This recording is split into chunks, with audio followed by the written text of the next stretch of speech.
about the KCP and the progress, and let's talk about the problem of corruption, which continues to bedevil society. And I want us to take a look at least one of the stories, one of the debates that was happening in Parliament yesterday. Of course, the Senate on one side was grilling Machakos Governor Dr. Alfred Mutua on audit queries, but on the other, in the National Assembly, the NYS scandal the debate on the NYS scandal continued, and now Deputy President William Ruto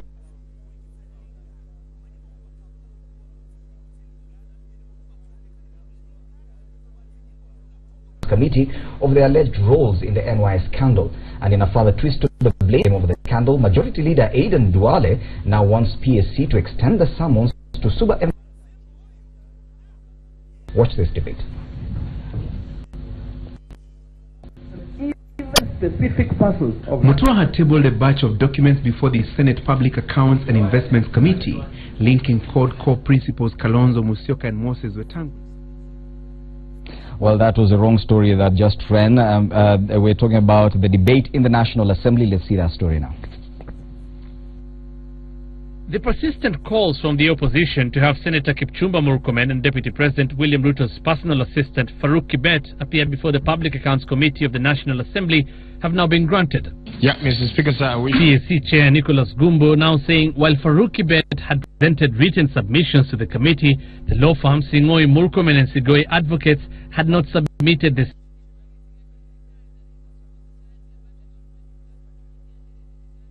Collectively gave instructions that they should be invited to make an appearance before the committee on Thursday, December 8th at 10 a.m. But the law firm says the Public Accounts Committee is being dishonest, citing a letter in which Singoi Murkomen and Sigei Advocates say they received a letter to give written submissions on Tuesday 29th, 2 days ago, which they abided by on Thursday and was received by the Clerk of the National Assembly. In their submission, the law firm denies any role in the NYS scam and says it only received a total of 15 million shillings from out-of-the-box solutions, a company linked to the NYS scam, in what it describes as an advocate-client relationship. Murkomen's law firm further states it has never received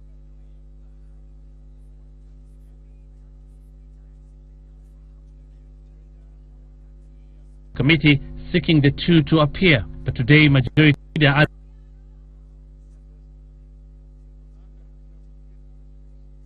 Taka Enterprises and Komoth allegedly benefited from the NYS scandal. Duale has written to the PAC to investigate Mbadi, saying the Suba MP should be disqualified from the proceedings of the committee. We want you to bring on the directors of Takawiri Enterprises, Komoth Supplies Limited. We want you to investigate if this letter is admissible, and tell our good friend Honorable Bani, the chairman of ODM, you cannot throw stones when you live in a glass house. All those people that have been mentioned, including children of very senior members of some ODM members of parliament in this house, Mr. Speaker, should also be summoned, including members on our side, Mr. Speaker, who are members of parliament, who we are told they earned up to over 100 million shillings, Mr. Speaker. How the Public Accounts Committee of the National Assembly and the Ethics and Anti-Corruption Commission handle these accusations and counter-accusations remains to be seen. But the decision taken by either will definitely set a precedent, with the list of the alleged beneficiaries in the NYS scam growing by the day in this back-and-forth game. Hussein Mohammed, Citizen TV in Nairobi. Yes, and Hussein Mohammed describes it very aptly there, a back-and-forth game. And we have the government spokesperson, Eric Kiraida, with us today. And Bona Kiraida, we seem to have found a new way of reacting to allegations of corruption. Is that once allegations are made against me, the first thing I do is say, even if I don't even take time to defend myself, I say, even Bona Kimosop got something, surely. We're seeing that at the Senate, we're seeing it in the NYS scandal. As long as even ODM have done this, as long as even in the Nusumkati government this happened, so therefore we don't need to defer, we don't need to, then does it mean therefore that we are right to be corrupt within government, just because someone else did it? I have two very brief answers on this. As Kenyans, we have realized that all have sinned and fallen short of the glory of God. I have the second thing. which His Excellency Uhuru Kenyatta across very clearly, very candidly. Empty the prisons. I don't care who took part. Empty the prisons of chicken thieves and they put these guys behind bars. And it doesn't matter, regardless of their tribes, regardless of their political parties, regardless of whether they're in parliament or streets, and regardless of where they are hiding themselves and behind who. The government position is very clear that whoever is earning a salary in this country, from the Kenyan taxpayer, from the policeman making arrest and recording the initial statements, to the IEBC who enjoy otherworldly salaries. Salaries way much better than equally hard-working civil servants in this country. Hard-working because they are supposed to fight corruption. To my friend Keriako Tobiko's office, the judiciary, whom in the last 6 years have more than tripled their budget. Go tell them we don't want magnificent buildings, all kind of scandals which end up back in court. We want people in prison even if they are sentenced under trees. It is Honorable Court who a few minutes ago mentioned about a culture of asking for more resources and giving the challenges. Let's stop that. Matiang'i had challenges, he has delivered something. Yes. Let's take these people to prison. What would you say to that kind of debate, the kind of circus we're seeing in Parliament, where the debate over corruption has taken a partisan approach, and of course, if at all you're a Jubilee member of Parliament, you have to defend government, whether or not people have committed malpractice, you have to defend and even accuse ODM of doing the same. This will be a personal opinion, because in the executive does not have control over Parliament.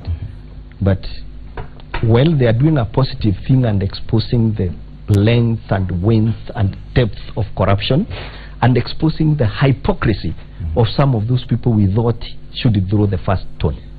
But I would rather they did more constructive things. I would rather they were more keen on what is happening in IBC, in CID, in prosecutions, in the judiciary, as representative of Kenyans, to ensure that people are dispatched to prison where they belong, so that this country can move forward. Bwana Kimosop, you had the leader of majority there, Aiden Duale, saying, do not throw stones if you live in a glass house. Is that the approach we should actually have in fighting corruption, that as long as you've done something wrong, you should not mention what I've done myself? I think I've said in my previous submission, Fred, that if we want to deal with corruption, we deal with it through the four approaches. I said political will, and political will is not just from somebody, for example, who is in politics or the president. It is everybody who is sitting in a decision making to do the right thing for the right reasons, always. So from the headmaster to the father at home, as in just the commitment to do the right thing is political will. Number two is that we need to deal with the issues of systems and our structures. Number three is the policies and laws. Then finally, the culture. So my concern currently is that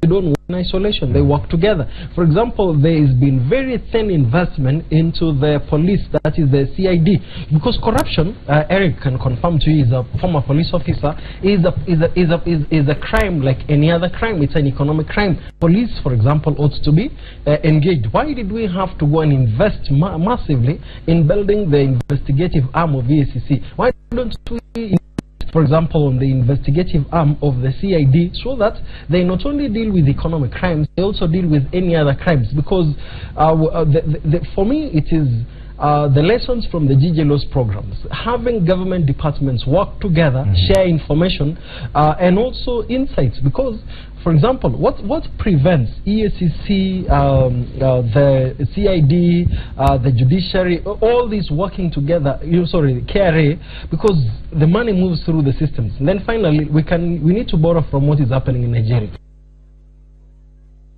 Everybody will have even if synchronize the registration biometrics, but because today you can have multiple accounts in many banking institutions and money can move right, but if you can just use that single identity, so that whatever happens from because it's a lot of this, so we also need to bring the banking industry on board, so that we don't fight corruption by just addressing one sector, because the judiciary can be good. Rather, will confirm to you that the judges make decisions based on the evidence that is before them. Yes. What happens if the evidence that is before them is thin and cannot stand the minimum standards of scrutiny? Okay, let's now come back to probably the most visible battleground when it comes to the fight against graft, and that's the National Assembly. That kind of debate, that's what people get to see. Whatever happens at ESCC and CID, probably sometimes we do not know, and to what extent the investigations have gotten to, but at least the debate in Parliament we've seen. And now it's become a circus. It's once a court has been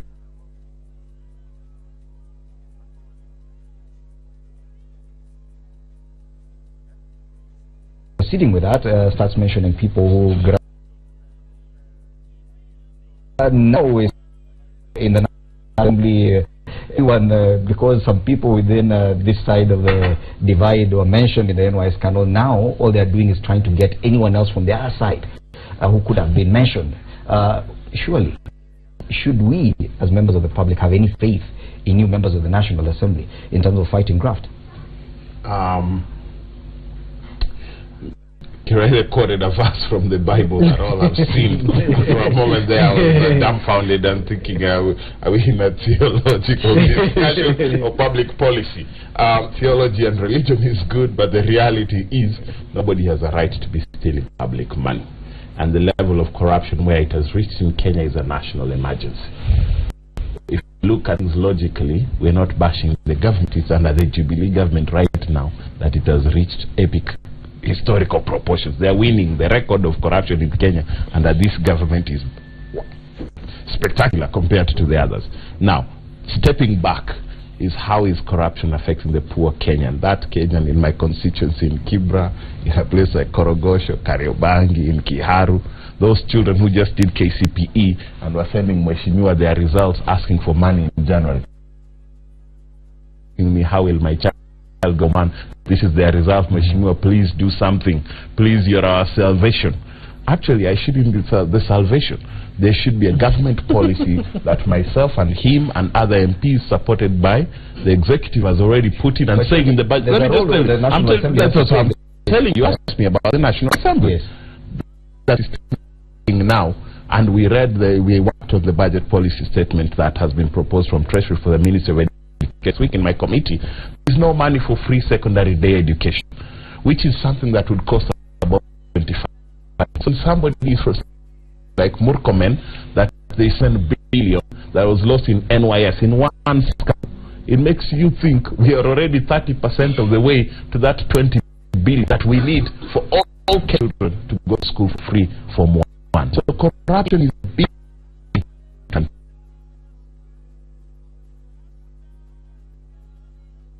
Benefiting for him, hurting him. I tell him politically, I'm not in Jubilee. Corruption is hurting him. Back to the National Assembly. Let me just finish. Yes. But it starts from the National Assembly. Tell your people who run who oversee the ministries to look at those things. Tell your members who are in PAC. PAC is position and pick too. But tell them, let them go in there and engage with them and defend. But it's not even just about the National Assembly. It is in the end who will take these people in front of a judge and have them jailed. Definitely the National Assembly has a role to play in fighting corruption, but what we're seeing now, and that's what I want us to comment on, is that kind of debate. Are we really doing no. Is that what, like, as a member of the public watching that debate, surely what do I see? Am I seeing a National Assembly that is to actually fight corruption? Yes, but that's a very good thing. When people got to steal and they keep quiet, it's very dangerous. What? There's no honor among thieves. So that is and Kana is not being mentioned and I'm not being mentioned. There's no honor amongst thieves.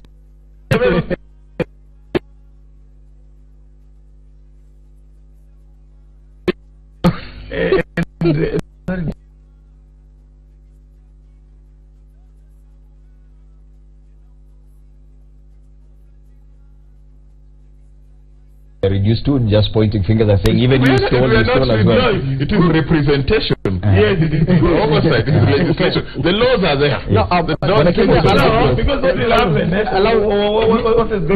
Look at the unity Number one, each and every person who has been mentioned negatively in the floor of the House must come and defend himself.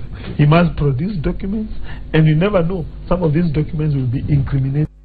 For instance, we did not have such kind of a robust debate in the plenary. It means those people are not going to be exposed. And by that way, by the way, we are going to the bottom, to the fundamentals of this investigation. People behind this what's happening in Parliament is very good. I wanted to ask Kangata, just from now, how do we ensure therefore that conversation is sustained, and not the element of, you see, if me and the government spokesperson here have something and it comes out, we say, can we sort our issues how do we ensure that that transparency is used, so that if the conversation continues? Because then it's also possible that people can start keeping quiet, need to clear more. So it's good. So I want to ask, how do you ensure that I think to sustain that debate, you need the civil society. Seriously, you need the media doing their job. For instance, the allegations, have them presented properly. Let's have the details and discussed even in our newspapers, on our radio stations, and the details. And force those people. That sense of shame is very important, because if you don't have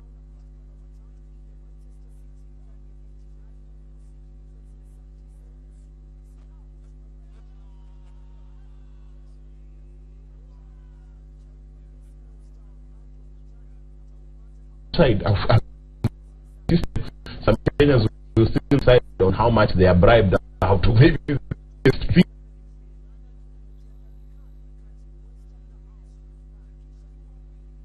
noticing where you're stealing.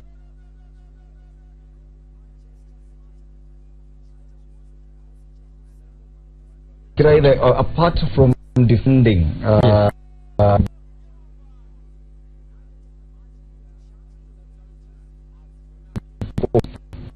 the last in elected Kenyans, and I can say historically there have been very little help in this. The parliament is about political parties. Now it is even worse that all of them are looting. The saddest thing is that His Excellency the President, His Excellency the President, of his own initiative and as part of his for youth empowerment in this country. And it's very sad. Civil servants see an opportunity to loot.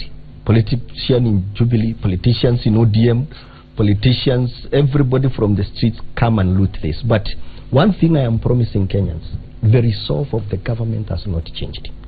Excellency, the President has not changed. In fact, he has asked the Parliament to go on and now approve one of the largest budgets ever to ensure that youth are empowered. The government is keen on the youth. The government will not lose the fight. The fact that this was a short challenge does not matter, but it's gratifying to a level that the executive arm of the government has forwarded upwards now of 20 people to court over this. And there is something I will take with my brother here. Our courts pretend. I have had an opportunity to attend criminal proceedings in courts in other jurisdictions. Once money has moved from me to Kangata and I have not delivered any value, or there was an illegal process, the pretense of evidence produced in a court of law, the pretense of so many technicalities should never been there. Who signed the voucher, who did what? Money moved from the money for NYS to so many people. Our courts cannot romanticize law enforcement. And one thing, our courts and the lawing fraternity are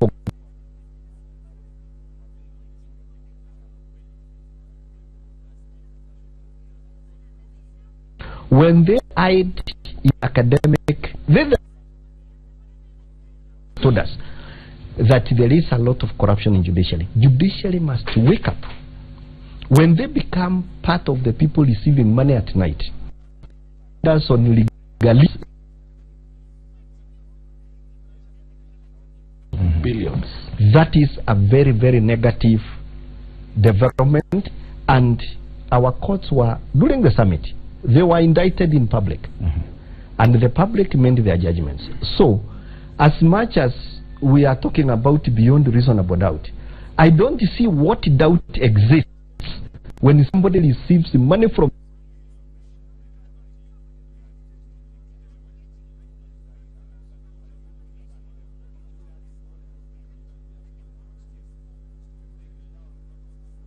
should not be hard to eternity. Let me tell you, Mosopa, yes. I attended a prosecution of assault in Netherlands. Nobody asked for P3. P3 was asked.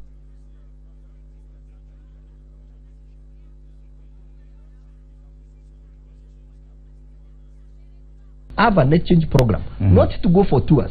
Go to US, go to UK, go to the inquisitive system, and see how magistrates and judges dispose of criminal cases. Yes. I just want to say this, Eric Kreide. Look at South Africa. The president, the issue of the Kantler. It was actually not even the director of public prosecution. It was not even the judiciary. It was the ombuds, that is the government, the people's protector, that went to court. So when you have functioning institutions, for me, I think the same veracity that we would want to see the judiciary perform, the same questions we should be asking the government spokesperson. Sorry, the Department of Public Prosecution, that is the DPP. We should also be asking the police, so that everybody does their part, because currently we can be able to say the judiciary is not doing their part. That is a blame they can take, but in this blame game everybody has a share. For example, Honorable Okoth, there is a talk that the government can, of course, together on a legislature. Now, in Parliament, we find legislators at times they take the party position. I think for me, the Constitution is envisaged is that they come from two political parties, is that they are legislators. So their first call is to the four functions of legislation, oversight, representation, and budget supervision. Not saying that I am an ODM, that's okay for forming your philosophy. But the ODM position is we hate corruption. But we should not defend, let me give you some piece of information which is usually lost. At the time, because I've been a policeman for many years and I've gone to court, one thing which is lost to the public on how judiciary enhances corruption is this. At the point I am arresting, I am offered $1 million or $2 million. And I decide I won't take it. A lot of policemen make that decision in all types of cases. They prepare the case file and they take it to court. Policemen are the most informed people in this country in terms of criminal matters. That money is brought to you. I can see it in your face. Sometimes I can guess how it came. Oh, my friend, if you receive $1 million now, we will see it in your face. I can see it in a lot of things. Then after I have presented you waste time bashing the police for short investment. But the people in judiciary must choose either to go to business or the wife of Caesar beyond reproach. And another thing I would want to tell the legislators and Kenyans in general, not everybody can serve as a magistrate, as a judge. The lot we have picked from the civil society, where you demonstrate in the morning and get something in the evening. The lot we have taken from the advocates, where you person is not quality for the court. Yes. And in the fullness of time, we must make a difference between people who are cultured for civil service, where you are receiving your money on fast and waiting for that, and the people who work and make money on a daily basis and they generally work for profit. Because even if you raise the salaries, business people make 200,000 today, tomorrow they want to make 250. The other day, so the principle of diminishing returns, satisfaction, diminishes very, very fast in somebody you get from business into the civil service. And therefore, unless we study that psychology and base our judiciary, independent as we may want it to be, on a sound civil service management philosophy, be having a court of somebody wondering, I earned 500,000 at the end of the month, and then from first to that year I've earned nothing. Yes. And interestingly, you can see the members of the National Assembly have been lost in this conversation, because even when we started, we were talking about the role that the National Assembly is playing in fighting corruption, and have they lost the plot?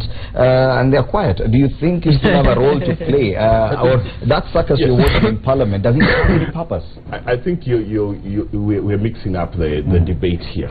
He said something very important here is, who are the people in our civil service? Including our National Assembly and political life, they are appointed through elections. So you get what the citizens give you. You just pass a law with some requirements and all these things. But when you go to the judiciary, and that's very critical, he gives you an example of a policeman who refuses to take $1 million at the point of arrest, prepares a case file, takes it to the DPP. What if somebody at the office of the DPP accepts to take that $1 million? And then the file disappears and dies. But it comes back then to the National Assembly. We oversight. So we can, when we are looking at the judiciary and they're bringing their budget to the Justice and Legal Affairs Committee, not just at that time, but at any other point, we can call the judiciary and ask them, please give sense of progress. Is that what you're doing as a National Assembly? Because what we are seeing, what we are watching is just debates that are going round and round in circles and but you're being very unfair to Parliament, because none of you cover the Justice and Legal Affairs Committee. We do cover. But you don't cover it on Lifetime the way you're showing that circus. So I would tell you, this is an invitation to the media and a protection of Parliament. Our work happens in committee. When judiciary comes to answer questions at committee, they're not answering to Dwale and Mbadi in the clips you're showing. They come and answer to Kangata in Justice and Legal Affairs Committee with Honorable Chekonga sitting there and answering the questions. You saw even when Waiguru and other NYS, they come to the committee. So let us cover that, and you can see the MPs applying themselves and holding accountable, and even people being summoned. I'll tell you, for instance, this corruption thing is not over. One of the sad things I can tell you as a parliamentarian that I've ever had was one yesterday rose to say that they are bothered by the fact that Farouk, Kibet and Murkomen seem to be from one ethnic group, and they have been summoned, and he would like everybody to be summoned from every ethnic group that was involved in the scam. So it seems like it was a national scandal, and they're upset that one ethnic group was summoned first. But Honorable Waiguru, former CS, was in front of the Public Accounts Committee and had to explain as a minister. People like Ben Gedhi and the hairdresser, what's her name, Kafura, had to all go explain what is it they were delivering. The media, we covered those sessions live, and the kind of circus we're seeing even in the plenary was also visible there. And Bwana Kangata, do you, it's your chance to actually defend the National Assembly, because yes, what we're seeing from as members of the public is a circus, and we are no longer sure that the National Assembly is actually playing its role in terms of fighting corruption, and that is the headline we're discussing now. Well, from where I sit, first to reply to some issues, you must understand the concept which we call judicial independence. Meaning, we as the National Assembly, we do not have a legal mandate to have been concluded before the judiciary. So meaning, for instance, you don't have the right to ask, hey, why did you release this person? In any event, we have a certain elaborate process with which matters are handled in the judiciary. That is, once you have a conviction in a magistrate court, you can appeal to the High Court, you can then have a second appeal, you can now escalate your matter now to the Supreme Court, you can even ask what we call a revision. So, if you dare to ask, let's say, Chief Justice, when it comes to Parliament, how come you do not lock up this person? You tell you, that matter is pending before court. So we must understand the extent to which we can superintend the judiciary. Be that as it may, I concur that from where I sit, the greatest burden lies with judiciary. I've seen them lean towards releasing people who ought not to be released, even in terms of perception. You see, also managing society, there's an element of perceptions. So a person who has there is clear evidence money has been lost, he has received this money, there's no explanation. Barring all these other technicalities, I think that person ought to be in jail. Okay. But I know of several instances where such characters have gone.